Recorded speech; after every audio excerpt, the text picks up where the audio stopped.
Welcome, everyone, to the Revolutionizing Your Journey podcast. I am your host, DeAndre Koch. I have my lovely co-host and fiance with me, Taryn Gisbert, and we have another great one for you today. But first, a note from our sponsor, Truicity Wealth Management. In the USA, we're coming up on tax time, so make sure you're working with an advisor who focuses on tax strategies catered to you. Fun fact, the less money you outlay in taxes could mean the more that you have for travel. And you can see the link to them and our team in our show notes. Now on to part 2 of our trip, unpacking our 3-week trip to the Maldives over New Year's, focusing on our week with ScubaSpa. So, Taryn, how did you find out about ScubaSpa? Because you were the one that really drove the charge as far as like, hey, if we're going to do a live aboard in the Maldives, we should do this one. Yeah, I'm in a couple different like women's only scuba groups on Facebook.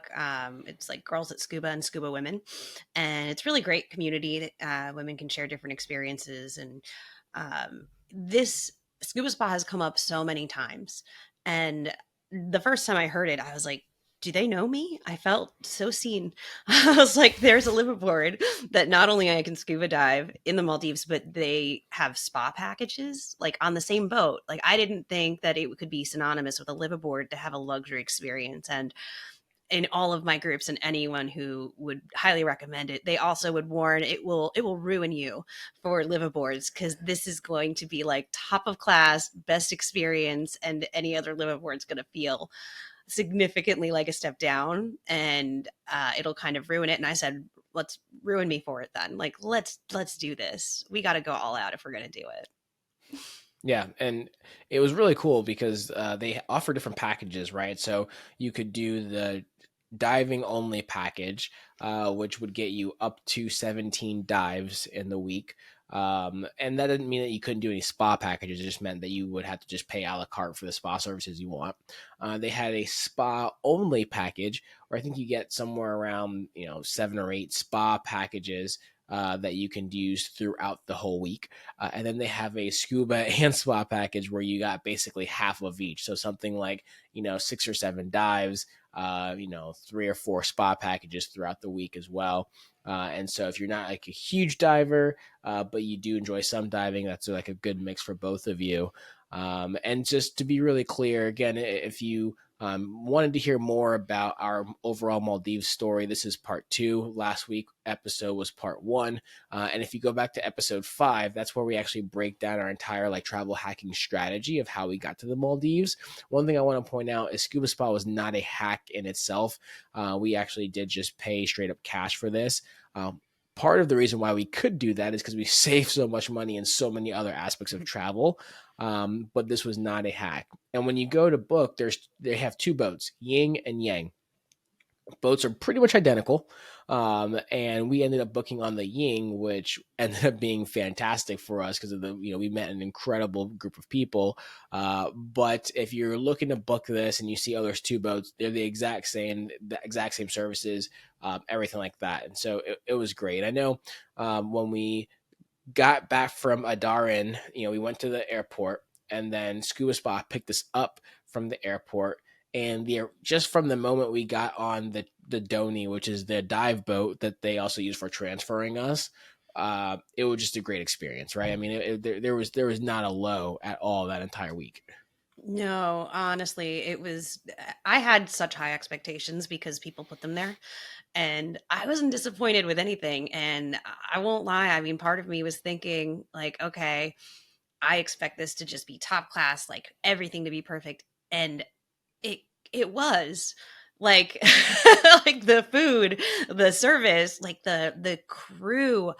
Oh my goodness. I'm so excited to go back, because we said once in a lifetime, but that didn't last, did Right. it? So even from the get-go, right, we had like welcome coconuts with like, fresh Maldivian coconuts.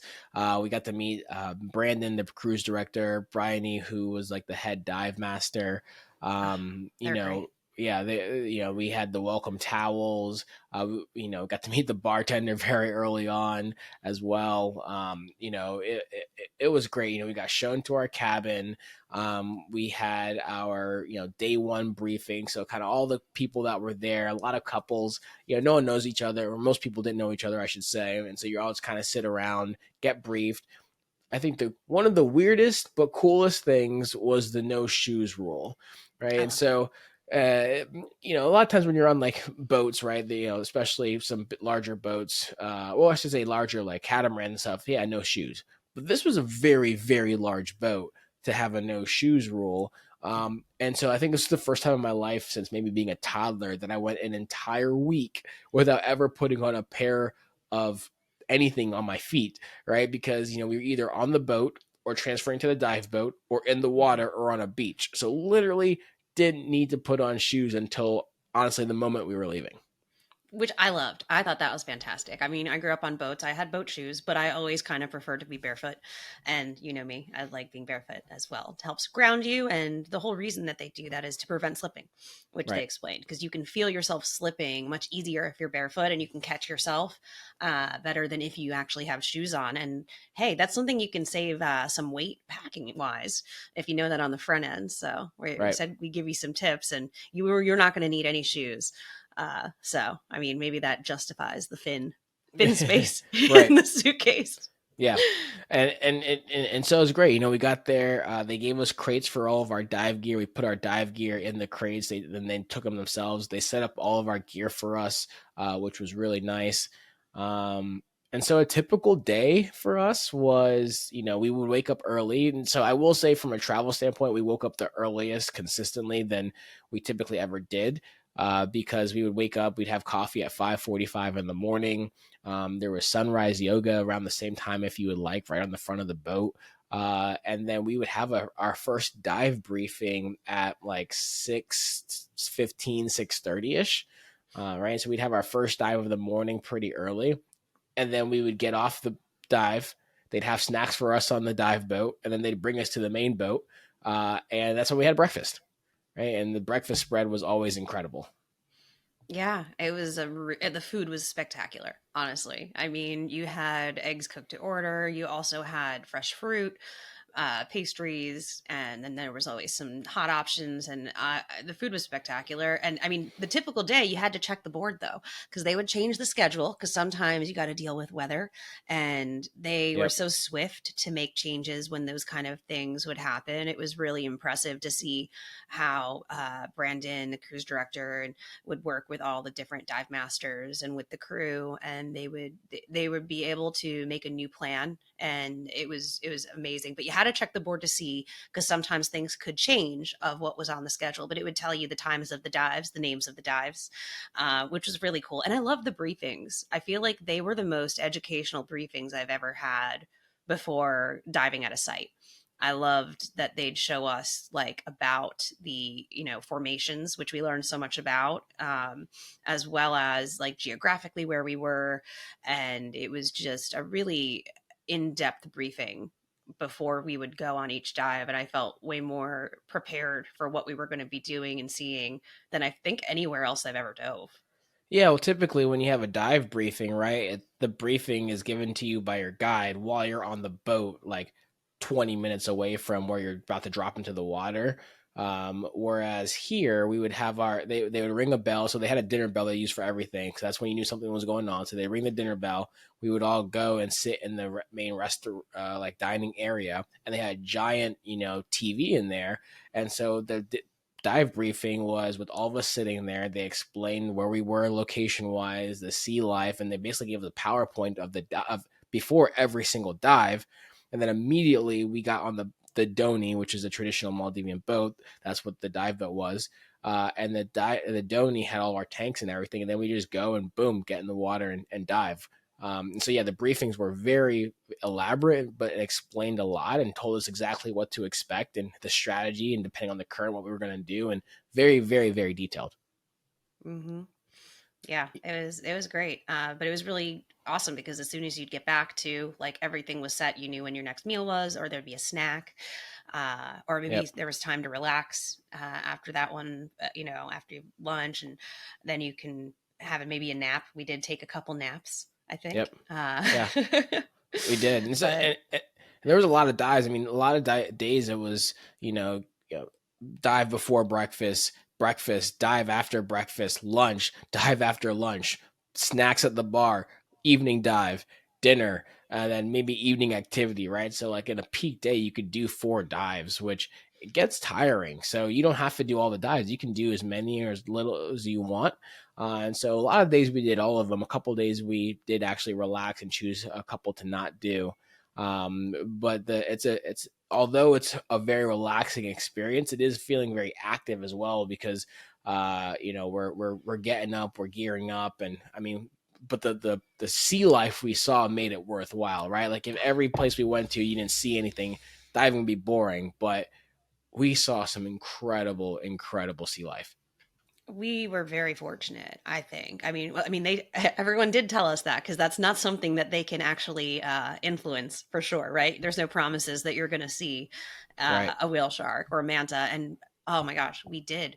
We saw whale sharks, multiple. Like we got to swim with one when we were diving, and then when they came to the back of the boat, oh my gosh, that was just incredible watching them because they turned the lights on and, they could see all their food. So they're just, you know, chomping right at the back of the boat. It's beautiful seeing them up close like that. Yeah, so more specifically, when we were in the specific area, they put this really intense bright light that they put about 3 feet off the water, and the light was so bright that it attracted the plankton. And so the plankton was just pooling all around this light. And they said, hey, ideally a whale shark will show, but they haven't seen one in 8 weeks.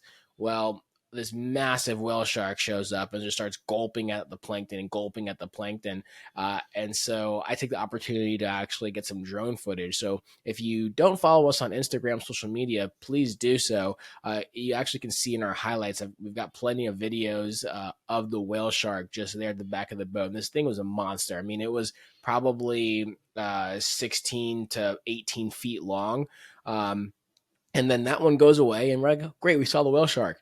And then a mother and calf whale sharks show up, right? A duo. And then those go away. And then another one shows up. And when the fourth one showed up, that's when I was like, you know what, I'm jumping in. So I put my fins on, put my snorkel on, and we actually jumped in the water. And I just held onto the rope at the back of the boat and just kind of chilled. And, no phone, no photos, no camera, just was in the water with the whale shark, just watching it. And really only about 3 feet away. It was really incredible and a really cool experience being in the Indian Ocean at night uh, with this behemoth in the water next to me. Yeah, being able to be near whale sharks and so many whale sharks was amazing. This was also the first time I'd seen a manta, and we Hmm. saw a couple of them, and they were just they're reef mantas. They're not even as big as the oceanic mantas, but trust me, they're still huge. When they would swim Yeah. over, it was just like night passing because it would just get so dark because they'd like Yep. envelop all the light above you, Yep. and they have such unique spots. That was something cool that we learned is that they have unique patterns on their underbellies, and it's like a fingerprint where every single manta has a different print unique to them. So you could send that in, and if they hadn't identified that manta yet, you could name it, which I have not done, but I think I will because I love that idea. And one of the things also, we saw sharks, lots of Oh sharks. yeah. And I know if you're listening to this, you're like, oh my gosh, sharks, because there's such a bad connotation around sharks. 99.9% of the time, sharks are harmless. And when I say we saw lots of sharks, I'm talking in between our dives. And even when we were just on the beach and walking around this, like on the like at the Hyatt, which we didn't talk about last episode, but the Hyatt, when we were just on the dock, we could just see sharks 2, 3 feet off the beach. They didn't bother anybody. We literally saw hundreds of sharks in our dives, and they were just like any other fish, just cruising around, just like they weren't bothering the fish around them, they weren't bothering us. But Hmm. one of the cooler things we did was that nurse shark area. That was really, really cool. Taryn, I know you were super excited with this one. It was so cool because it was a really shallow dive, so it was really an easy on you kind of dive. And then there are all of these sleepy whale sharks, nurse sharks, and they're so cute and like round, and they're very docile, and they're just like snoozing and cuddling with each other right on the sand, and like we're right up. Like one of them snuggled like right onto your fin. Do you remember? Yeah, Like yeah, you didn't I even do. notice. Yeah, I I was had to looking point at it out. I was like, look down. Yeah, I was looking at one because there was probably 50 of them in the area. And at first, when we jumped in the water, they were swimming all around us. But it was right after their feeding time, so they were just getting tired and sleeping. They were literally just waiting to lay in the sand. And so I think I was looking at you, looking at one that was in between us, and then one just literally like a shark just kind of nestled itself up next to me and kind of under me, which was caught me completely off guard. Yeah, it's like what like our dog does, you know? It was the same thing where it just kind of snuggled up to your leg and just kind of took a little nap next to your feet, and you're like, "Oh my goodness, that's a huge beautiful shark that's just sleeping next to my foot right now." And they were not bothered by us at all. It was really cool. They were really not interested, and obviously we respect wildlife. We don't touch Right, anything. That right. is not what you do. For anybody who doesn't know, it's a no. They can touch you, but you can't touch them. Exactly. You want to leave the ocean better than when you found it, if anything. So if you see any kind of litter or anything, which honestly, I mean, we didn't see it all. These sites have been preserved really well, Yeah, and it was amazing being that close to the nurse sharks. And then I mean, we even saw so many other reef sharks too, that again weren't interested in us at all. But it was just like breathtaking to be so close and just swimming with them. yep. uh, it was incredible. Probably is the most spectacular diving that I've done, and I know I'm still pretty early on in my certifications and such. Although I did have a bit of a milestone when we had just gotten there with my diving. Yeah, so you became an advanced open water diver as well. Yeah, with Yes, I with did. SSI, which is harder to do than most other diving um, cert institutions or certification levels. So yeah, congrats to you on that.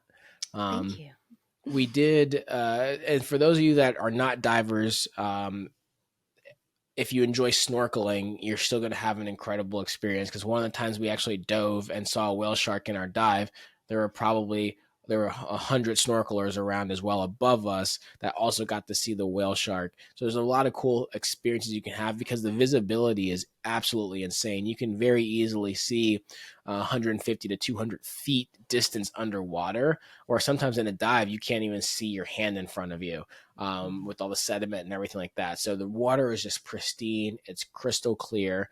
And it was incredible, incredible sea life. But I want to transition and talk about New Year's because we essentially not experienced, we had New Year's while on the boat.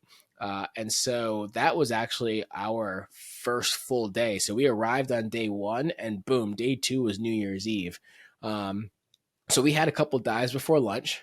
We relaxed, and then that turned into party time, right? Oh yeah.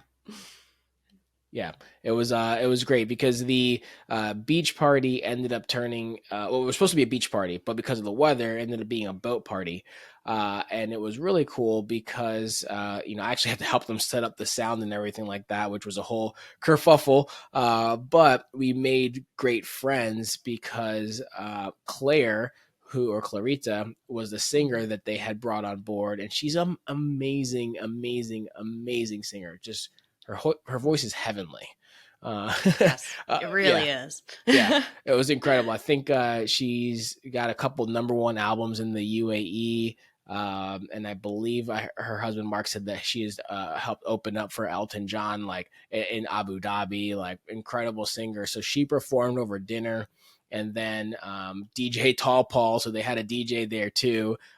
He mixed it up, and we just had this amazing boat party during New Year's in the Indian Ocean. And so we're the Ying boat. The Yang boat actually brought their people over. So we all had everybody on one boat partying, which is really awesome. Yeah, it was really fun. I mean, they had the lights and with the DJ and everything. And you know, if you went to the side of the boat, it wasn't planned by them, but on a nearby island there was fireworks. It was really fun. A huge difference from what we did last year for sure. But I think it was so much more of like an intimate kind of party because you know more exclusive, right? Right. Plus we made amazing friends. I mean, everyone on the boat, like with us, was actually spectacular. We had so much fun. I mean, because you really spend a lot of time with the people on the boat. You have every meal together. You do the briefings together. You're on a dive boat together, which you're very close, close to each other. And I think that we were just so lucky that everybody was just so amazing. And it just was such a fun party, being able to do that as well as our late night swim that we had, or early morning swim, or should I say, after midnight, where we got to jump off the back of the boat, which I didn't think we'd ever be allowed to do. So that was cool. I didn't expect that. Yeah, yeah. So basically, the party kept going, and then eventually we just said, "Hey, you know." So we actually changed the bathing clothes, and then just literally just jumped off the back of the boat. The guy backflipped into the water, and this is again we're in the Indian Ocean, right? So we're just in just jumping into the dark. But there was one of the women in the group. She was still in her New Year's Eve dress. She just yeeted herself into the water, full dress on. She was having the time of her life. I mean, everyone was having a great time, and that was really a cool opportunity for us to bond. Because again, that was really our second date or our first full day there, our second night, and so that's when we really like clicked, kind of relationship wise, community wise, and that was really cool. Absolutely. And that was like full out rock star, you know, when they're jumping in their dresses and clothes. It was awesome. That was amazing. Yeah, it Um, was. the spa was amazing, and I had a really amazing massage, and they had a number of different oils you could choose from, and it was really relaxing for me. Also having like the rock of the boat, which I didn't feel that much, but I really wish I had more time for the spa, but I'm also okay with it because I didn't really find myself bored at any point of our time on board because the crew was great, the amenities are great, the food was fantastic, and the spa. I mean, if you're not a scuba diver and you think that you know, you might not, this might not be for you. If you like spas, oh, trust me, those packages are fantastic because you can have your spa packages. They have scrubs, they have facials. I mean, they have everything that you want out of a spa on board, and it just felt like a five-star spa. So, including the different amenities that they had on the boat, like the hot tub and sky deck. Yeah, it was. I mean, the sky deck. I mean, the spa deck. And when we say the food was incredible, I mean there was four chefs. Uh, Mhm. Everything was presented very well. Everything was extremely flavorful. And they actually, it wasn't just all, you know, Indian food or Maldivian food. They actually had a theme almost every single night. And so, like, even one of the nights was a more like Mexican style food. And so they had enchiladas and everything like that. And they just cooked things from all over the world. And it was amazing. I mean, the food, the presentation, even at the bar, right? We would get our cappuccinos in the morning, and they would design like whale sharks and turtles with with the milk and the foam, right? Instead of just a basic heart, like we were getting like sea animals. I mean, they knocked it out the park across the board. Yeah, they were like coffee artists. I mean, it was beyond anything you see in a cappuccino for sure. Yeah, yeah, absolutely. And then we had a really cool cocktails on the beach night because we were supposed to have our New Year's experience like on the beach, but of course the weather it prevented that. So we did have a really awesome like cocktails on the beach night where we got to catch the sunset on the beach, and that was really one of the cooler, more intimate experiences because we had a bar that they set up for us on the beach, and we literally got to just sit on the beach and just watch the sunset. And it was a giant like sandbar, so there were no trees on this island, so you could really see all around you, 360 view. The colors were amazing, and just loved it. I mean, again, can't speak highly enough about the experience and the visuals. And, we had a dinner under the stars one night at the front of the boat. Again, weather ended up making that kind of crazy because it was like pristine. Just, Claire was singing again, playing the piano while singing. Oh, Amazing voice. And I actually got my drone out, filmed that as well, was rotating the drone around the beach. Next thing you know, the air got a little chilly. And Brandon, the cruise director, was like, I think we've got about 15 minutes before a storm hits. And about 2 minutes later, it started pouring. And so we all mad dashed everything inside. And then we brought the equipment inside. And that ended up turning into karaoke night. yeah. What they did, like being able to turn that whole setup from outside and inside so quickly. I mean, it was incredible that they turned on like a dime with different circumstances and weather. It's like they had plans and backup plans, and karaoke was it was really fun. Although, I mean, it's really kind of hard to sing after hearing Claire singing, because But you she's did it, so and you amazing. did a great job. You did a great job. It was for fun, you know. I'm not quitting my day job. Yeah, I hopped on as well and sang. Again, I don't sing well. I just sing with passion. So that kind of makes up for not sounding great. But we ended up saying goodbye. That was really an incredible week overall. Anything else you want to add about Scuba Spa? I mean, it was on its own. It was just an incredible experience. It was 8 days, 7 nights. The communication, the transportation, the food, the diving, the community. I mean, what else? What else could we say? Honestly, I mean, I could talk about it for 4 hours, literally, and I won't. But I'm very excited that we're going to go back because I it made it easier to say goodbye. Although that was still like a teary goodbye. Honestly, we weren't even done with our trip, but it was just hard to say goodbye to the boat and the crew and our friends. Um, but yeah, obviously, would do again. 10 out of 10.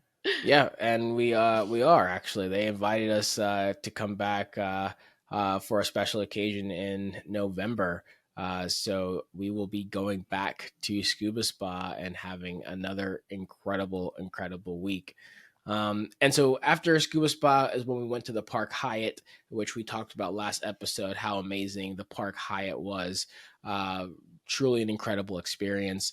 And then after the Park Hyatt, got back to Male, and then we flew home through Virgin Atlantic, and we flew in their upper class. So this was business class all the way home, with a 11-hour flight to London, and then an 8-hour flight to JFK, and then their partner airline Delta took us business class back home. And so we had access to the lounge actually. So because of the business class flight with not with American, with Virgin Atlantic, we actually had access to that lounge there in Male, which was it was a really nice lounge.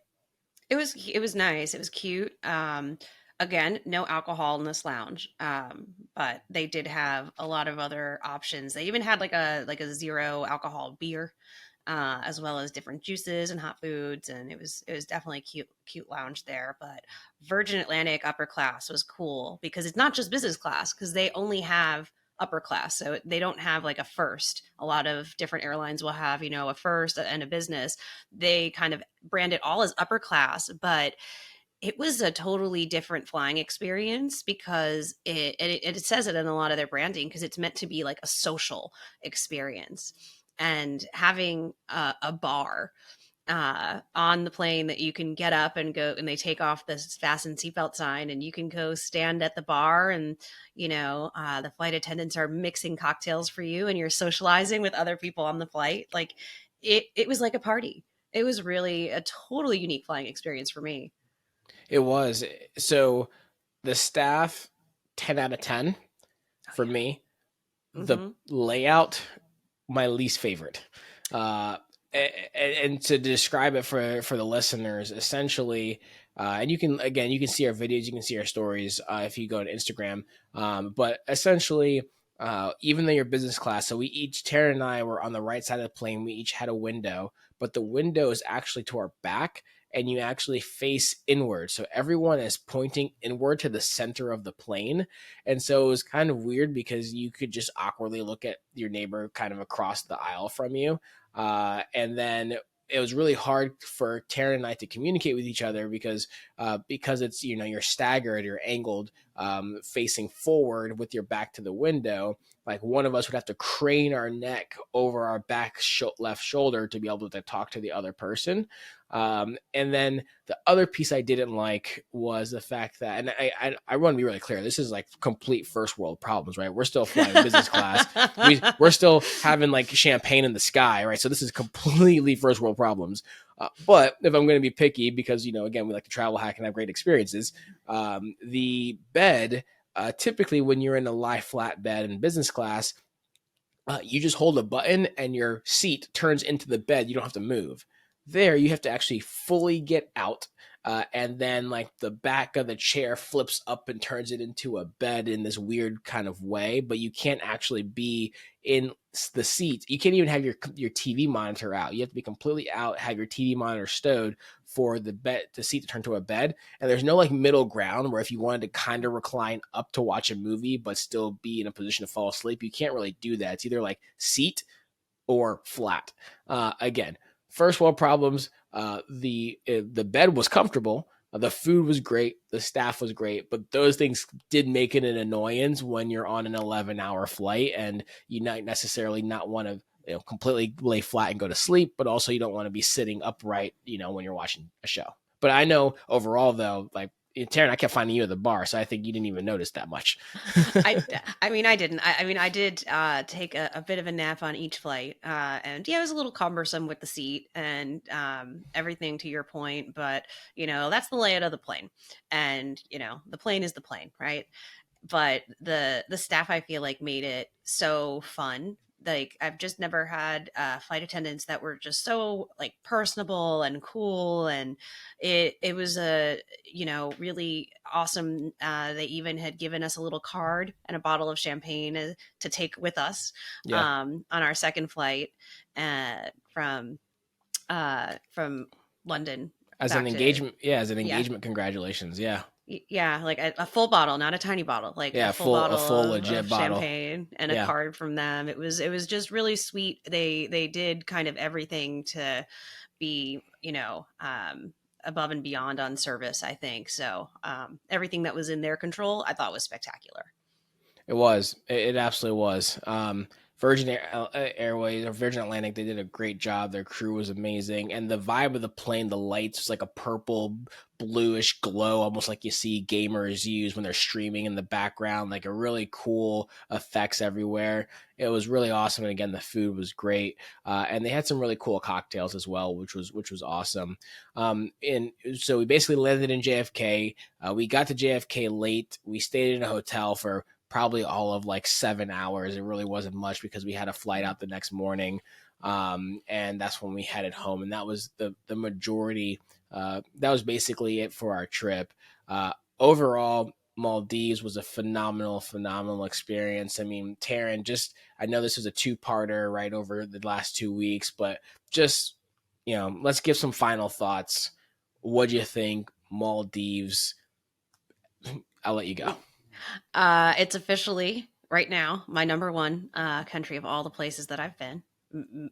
Maybe because of the engagement. I mean, that might have helped it, but the Maldives was pretty amazing. So even if it didn't happen, I have a feeling I would still feel that way. But now it's actually a little bit more special to me because, it also was for a proposal that was epic. Hey everyone, this is DeAndre Coke, interrupting this episode real quick to let you know that if you want to see the video of the proposal and how it was executed on the sandbank in the middle of the ocean in the Maldives, head over to our boldlygo.world Instagram page and we have the full video pinned to our profile. Also, if you want to learn the secrets on how to travel in luxury like we do without breaking the bank, we've partnered with Lux Travel Hacks to provide you access to their in-depth online travel hacking course with a deep discount. Click the link in the show notes and use the code BOLDLYGO At checkout to take advantage of this huge opportunity. All right, now back to the show. I loved the water, the wildlife. The service was always amazing everywhere. And I loved that in the Maldives that they'd always give you bits of culture, and they'd always explain how things were like naturally cultivated or grown there, how they desalinize their own water to be green, and all their focuses. They would tell you, the different Maldivian words, and they'd give you history. So I thought that was always really cool, that there was a lot of education about the Maldives and the history and how tourism started, which was not that long ago. It was in the 50s. How they use the US dollar. I mean, I feel like I learned so much about this country, and I love that. Those little touches made it even more special, in my opinion. What about you?